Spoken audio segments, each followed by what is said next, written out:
Vamos a continuar. No olviden ustedes que el embargo tiene que ser solicitado por la parte interesada y esa parte interesada tiene que darle al juez los elementos fácticos y los alegatos que constituyen el fumus boni iuris y el fumus periculum in mora. Así como lo dice el artículo 585, igualmente deben de darle los medios de prueba correspondientes para que el juez, en forma motivada, decrete la medida cautelar. Decretada la medida cautelar, según el artículo 536, el juez va a fijar por auto separado y en un cuaderno aparte donde se va a tramitar todo lo relacionado a la medida cautelar, va a fijar oportunidad para trasladarse al sitio donde esté situada la cosa objeto del embargo. Indudablemente que ese sitio le es notificado por la parte. En otras palabras, el juez, decretado el embargo, acuerda abrir un cuaderno separado para que en ese cuaderno separado, distinto al cuaderno principal, donde se tramita todo el asunto de fondo del procedimiento, se sustancia ya toda la materia propia de la medida cautelar. En quinto año, cuando estudiemos ese tipo de sentencias, vamos a ver o vamos a analizar por qué eso sucede, ¿no? Y llegado el día y hora, la parte solicitante del embargo del ejecutante le va a indicar o trasladar al juez al sitio donde se encuentran las cosas propias del ejecutado susceptibles de embargo. El juez, por principio, se hace acompañar del secretario del tribunal, de un perito evaluador, de un depositario judicial, y es recomendable que se haga acompañar de funcionarios policiales o de funcionarios de la Guardia Nacional para proveer a su propia seguridad, a la seguridad del tribunal. Ya constituido el juez en el sitio indicado por la parte, notificará, como dice la norma, al ejecutado o a cualquier persona que se encuentre en el sitio cuál es la misión del tribunal. Seguidamente declarará consumada la disposición jurídica del ejecutado y entregará la cosa por inventario al depositario que nombrará previamente, levantando un acta que contenga la descripción de las cosas embargadas y las demás circunstancias del acto. Este 536 adminicúlenlo con el 534. ¿Por qué? Porque el juez presente en el sitio notifica a la parte o notifica a quien esté presente de la misión del tribunal y se inicia el proceso del embargo. Y como dice el 534, el ejecutante va a señalar los bienes objeto del embargo. Fíjense bien, va a señalar los bienes objeto del embargo, ¿no? Hasta por el monto del decreto. Por eso es necesaria la presencia del perito evaluador, que es el que va a determinar cuál es el valor de esos bienes a los fines de que coincidan con el monto del decreto, porque si exceden el decreto van a tener o puede suceder lo que ya vimos, que se puede sustituir un bien por otro o se puede ajustar el número de bienes a los estrictamente necesarios a la satisfacción del decreto. Señalados los bienes, entonces el juez declara la disposición jurídica. Esa declaración es fundamental porque si no existe esa declaración del juez no hay embargo. El acta de embargo está viciada estructuralmente y la hace susceptible de nulidad, ¿no? Fíjense que es por mandato del artículo 536 que el juez tiene que declarar tal disposición jurídica. Seguidamente declarará consumada la disposición jurídica del ejecutado y entregará la cosa por inventario al depositario que nombrará. Como les decía hace algunos momentos, ¿no?, cuando comenzábamos la clase, el depositario acompaña al juez porque es el depositario quien va a recibir esos bienes conforme a la ley de depósito judicial. El depositario es una persona autorizada por la ley, ¿no?, avalada por el Estado, para que pueda cumplir con esa función, y puede nombrarse depositario en un lugar donde no los haya a una persona de confianza honorable, para que sea circunstancialmente, temporalmente, el depositario de esas cosas, mientras se encuentra un depositario legalmente autorizado. Por eso les decía que el embargo lo que hace es limitar los atributos de la propiedad al ejecutado, pero no extingue la propiedad. El ejecutado no pierde la propiedad. Y de ese acto se va a levantar pues un acta que contiene la descripción de las cosas embargadas indicadas por el ejecutante, su valor y el nombramiento del depositario, quien además dejará constancia del recibo de las cosas y del estado en que se encuentre. Pero fíjense ustedes, no todos los bienes del ejecutado son susceptibles de ser embargados. Tengan presente el artículo 1929 del Código Civil. Veamos. El artículo 1929 del Código Civil establece que las sentencias que hayan de ejecutarse por los tribunales de la República se llevarán a efecto sobre los bienes muebles o inmuebles del deudor y sobre sus derechos y acciones que pueden enajenarse o cederse. Esas son las cosas objeto de ejecución, pero no están sujetos de ejecución el hecho del deudor, de su cónyuge y de sus hijos. En otras palabras, la cama matrimonial donde duerme la pareja y las camas donde duermen los hijos.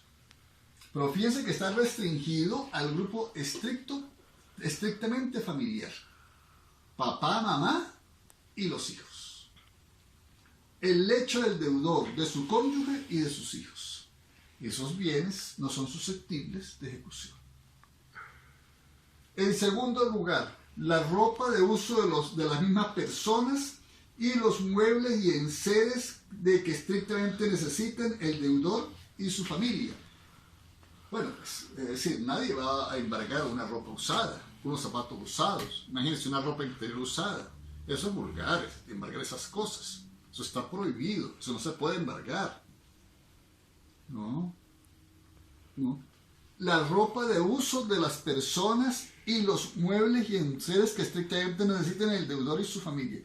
¿Qué opinan ustedes de la cocina? ¿Se podrá embargar la cocina de gas o la cocina eléctrica? El horno de microondas. ¿Se podrá embargar la licuadora, la nevera, el freezer donde se guarda la comida? Yo particularmente considero que no, porque esos bienes entran o están dentro de los bienes que no son susceptibles de ser embargados, ¿no? Por ejemplo, la vajilla, la cubiertería. Distinto es el juego de recibo. Vean la diferencia entre una cosa y otra. El juego de comedor, ¿no? Un pantalla plana de esos de 42 pulgadas. Un anillo, un reloj, unas obras de arte, unos cuadros. Pero este tipo de bienes que son fundamentales para la vida diaria, para que se pueda llevar la vida diaria, no son susceptibles de ser embargados. Ah, no, que la cama de la pareja cuesta una fortuna. Sí, pero es el lecho del deudor. Y no me hace distinción que sea una cama pobre o una cama muy rica. Que sea una cama que no cuesta mayor cosa, o una cama que cueste mucho dinero. Es el lecho del deudor y no puede ser susceptible de ejecución. Tampoco es susceptible de ejecución los libros, útiles o instrumentos necesarios para el ejercicio de la profesión, arte u oficio del deudor.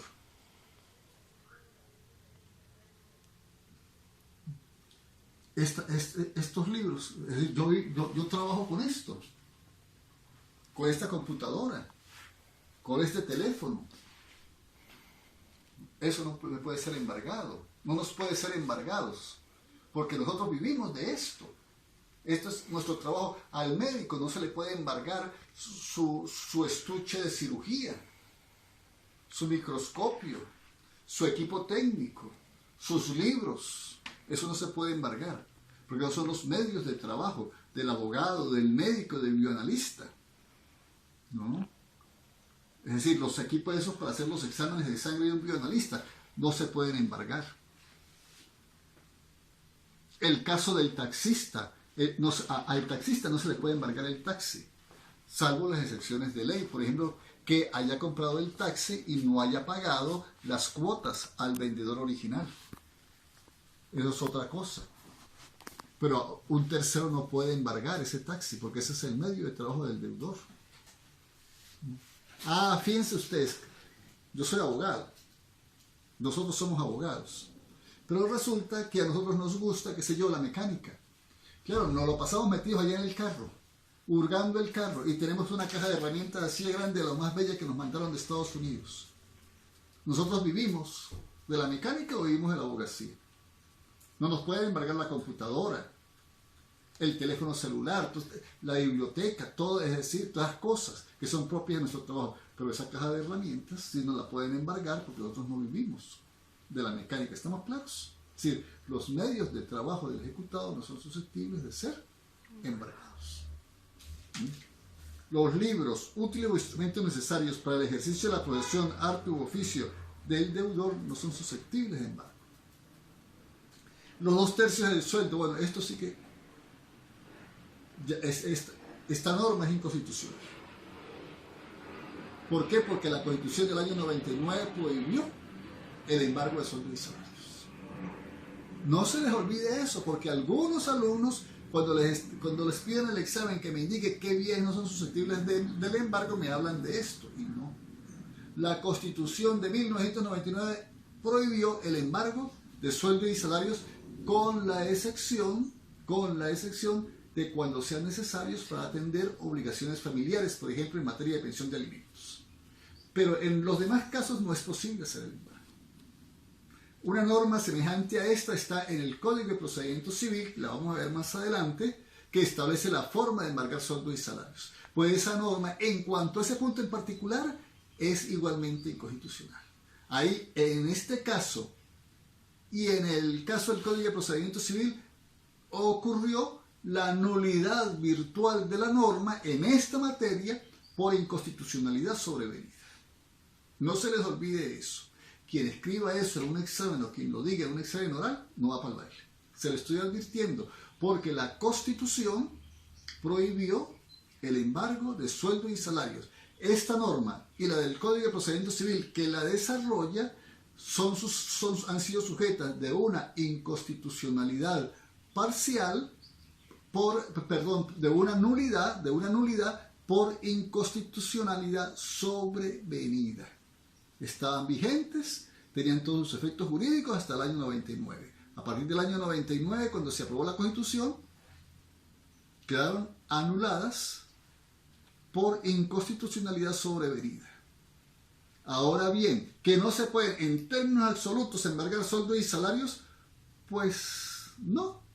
¿Por qué? Porque ahí se pueden embargar cuando se trata de obligaciones de carácter familiar, por ejemplo, en materia de pensión de alimentos. Tampoco se puede embargar el hogar constituido legalmente. No, mi casa en la unidad vecinal, allá en la casa del apartamento. No. Tiene que haberlo sacado del comercio. Y para ello tiene que haber sido sujeto del procedimiento de constitución de hogar. Usted tiene que constituir un hogar y usted saca del comercio ese bien. Y por último, ¿qué le parece? Vámonos para la 16. allá al final, conseguimos unas piezas, incluso unas cadenas, unas cosas de bronce de lo más bellas. Y eso cuesta mucha plata. ¿Verdad o mentira? ¿Pero lo podemos embargar? No, porque esos son los bienes de los muertos. Mira la Giza ya le estaba poniendo el ojo a unas piezas de mármol, ¿no? Y me estaba convidando para Santana. No, eso no se puede, eso no se toca. Los terrenos o panteones y sus accesorios en los cementerios, eso no es susceptible de embargo. Bueno, hoy por hoy, con esta tragedia que vivimos, imagínense ustedes el cementerio de Rubio lo tienen arruinado, se robaron todas esas piezas, se las robaron, allá no hay policía ni nada, acabaron con el cementerio. Antes no se llevaron los restos de los que estaban allí depositados, pero las cosas de los muertos no son susceptibles de embargarse. Ni el terreno, ni la parcela del cementerio metropolitano, ni del otro cementerio ya en la autopista, ni los panteones como tales, esas construcciones que hay, esas piezas de mármol, de granito, de cerámica, de concreto, no, nada de eso. Los adornos que tienen de bronce o de hierro o de plata, nada de eso. Esos jarrones, no, nada. Aquellas esculturas, nada de eso es susceptible de ser embargado. Se les cae el embargo. Hace unos años, no sé por qué, un tribunal de municipios urbanos aquí en San Cristóbal acordó una medida de prohibición de enajenar y gravar sobre unas parcelas del jardín metropolitano. Esa medida no se podía decretar. Es decir, tan es así que la misma parte no insistió en la medida cuando se produjo la oposición. Pura y simplemente porque es ilegal. Fue un error del tribunal. Entonces ya tienen aquí el 1929 del Código de Procedimiento Civil. Del Código Civil, perdón. Tampoco es posible embargar a la República. La República no puede ser embargada porque legalmente la República se considera una persona jurídica solvente. Igualmente, por la ley del Banco Nacional de Ahorro y Préstamo, las cuentas de ahorro hasta determinados montos, en aquella época se hablaba de 5.000 bolívares, en esa ley no era posible embargarse que fueran embargadas las cuentas de ahorro. Las cuentas de ahorro, pues, claro, una cuenta de ahorro con 100 millones de bolívares, 500 millones de bolívares, aunque eso no significa esa mayor cosa, pues sí pudiera embargarse, pero la ley establecía ese límite de 5.000 bolívares. Las cuentas de ahorro no podían embargarse, las que estaban en los bancos dependientes del Banco Nacional de Ahorro y Préstamo. Bueno, vamos a dejar hasta aquí la clase por esta semana. Muy agradecido. Cualquier cosa me la pregunta por el WhatsApp.